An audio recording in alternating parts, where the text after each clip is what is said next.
This week, Prisoner of Tehran, the gripping story of one woman's journey to personal hell and back. She cheated death in Iran's worst prison and survived to bring the world her compelling story, now a bestseller and soon a movie. My conversation with writer Marina Nemat. And Dangerous Assignment, why the kidnapping of a BBC reporter in Gaza has caused the world's journalists to protest.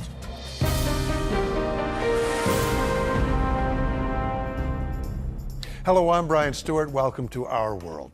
The Iranian Revolution that shook the world happened 27 years ago, but many say it's still not over. When the radical leader Ayatollah Khomeini came to power in 1979, establishing an Islamic republic and toppling the monarchy led by the Shah, he ended Iran's pro-Western orientation. The current president, Mahmoud Ahmadinejad, carries on this legacy, and the West watches uneasily as Iran assumes its new place as a dominant power in the Middle East, one with the potential of nuclear capability. Marina Nemat came of age during the revolution in 1979. She was just a teenager, but already had a writer's acute eye. By sheer misfortune, she was caught up in the wave of arrests at the time and sent to Iran's worst political prison. She spent 2 years there and lived under the constant threat of execution.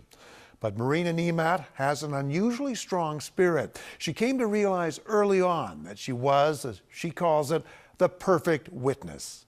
She was determined to give voice to the suffering and experiences of her fellow prisoners. Marina was released from prison in the mid-1980s and later immigrated to Canada. She recently wrote a book about her life, and it's now an international bestseller and a soon-to-be-made movie. What's chilling about the book, Prisoner of Tehran, is that the world Marina describes inside the prison still exists under Iran's repressive regime. We know that because of the brutal murder there of Iranian-Canadian photographer Zahra Kazemi. Marina Nemat, as you'll see, is a remarkably brave woman. I talked to her recently about her terrifying story and about Iran today. Marina Nemat, thank you very much for joining us. Pleasure to meet you. Thank you so much for having me. I'm very curious, before your great ordeal, you were a child growing up under the Shah of Iran. That's right. And I wonder how clear your memories are of that period and what they mean to you looking back on them. Oh, I remember them clearly. You know, those were the days of my happiness, of stability, of when my world actually had rules, which kept everything together. And then, you know, the revolution happened and everything just collapsed. And we had to make sense of things all over again. You know, there were no rules, there was nothing.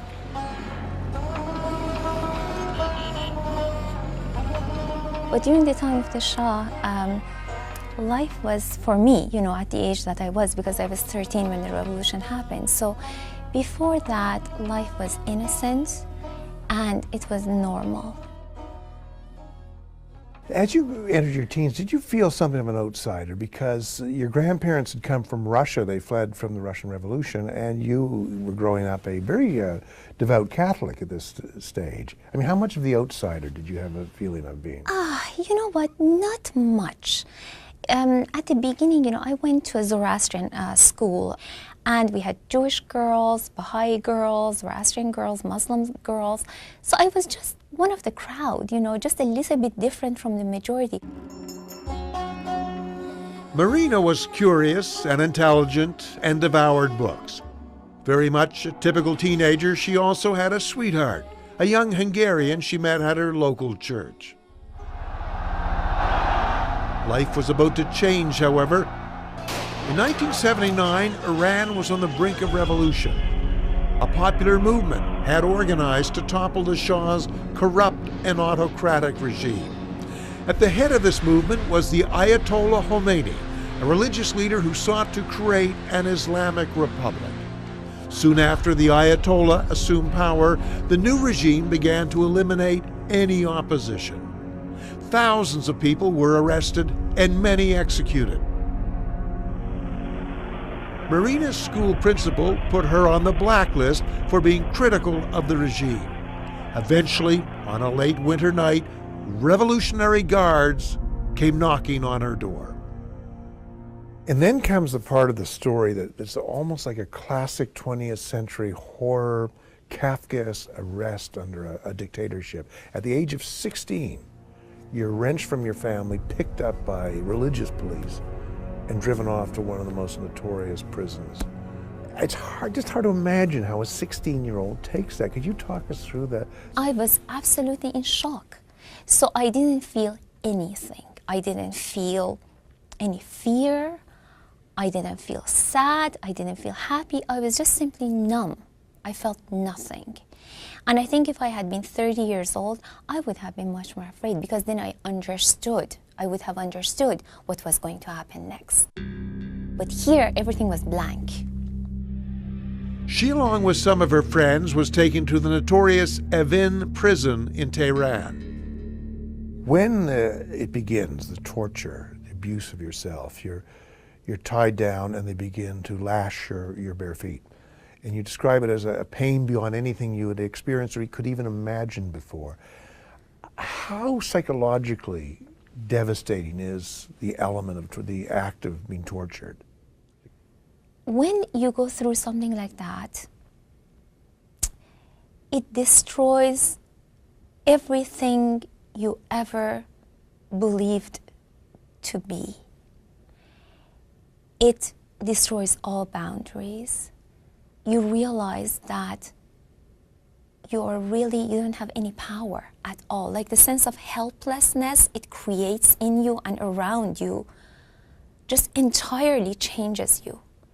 And especially because I was not dedicated to any political ideology, so I wasn't there protecting anything. I was just there in the situation. And the realization that I would have done anything to stop it. Inside the political prison, there's the effort to make the prisoner believe he's been abandoned or she has been completely abandoned by the world. You get that sense of being totally cut off, without hope forever upon ever. Entirely. And that's the only way to survive in a political prison. Evin was a land in between. That's the prison, the name of the prison. Yes, the name of the prison. It was a land in between. Once you entered there, you were not on planet Earth anymore. You were somewhere else. You were in a different universe where everything was different. And you suddenly felt that your connection with the world had been severed. And then later, when I was gradually moved to the dorm with the other girls, I think what we did for each other was that there was no future. We had no future.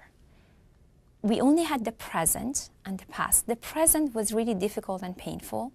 So what we did, we sat together and we talked about our lives the way it was before we had been arrested. We shared our memories of our families, of our lives. And I think by sharing them, we made sure that our memories were real, that we actually did have a life before, and that this life was somehow going to be there after. And then when you're really going to be close to being executed, disappeared, done away with altogether, the remarkable thing happens that your life is saved by one of your torturers, Ali, who has fallen in love with you and wants to marry you. Could you talk us through this extraordinary happening?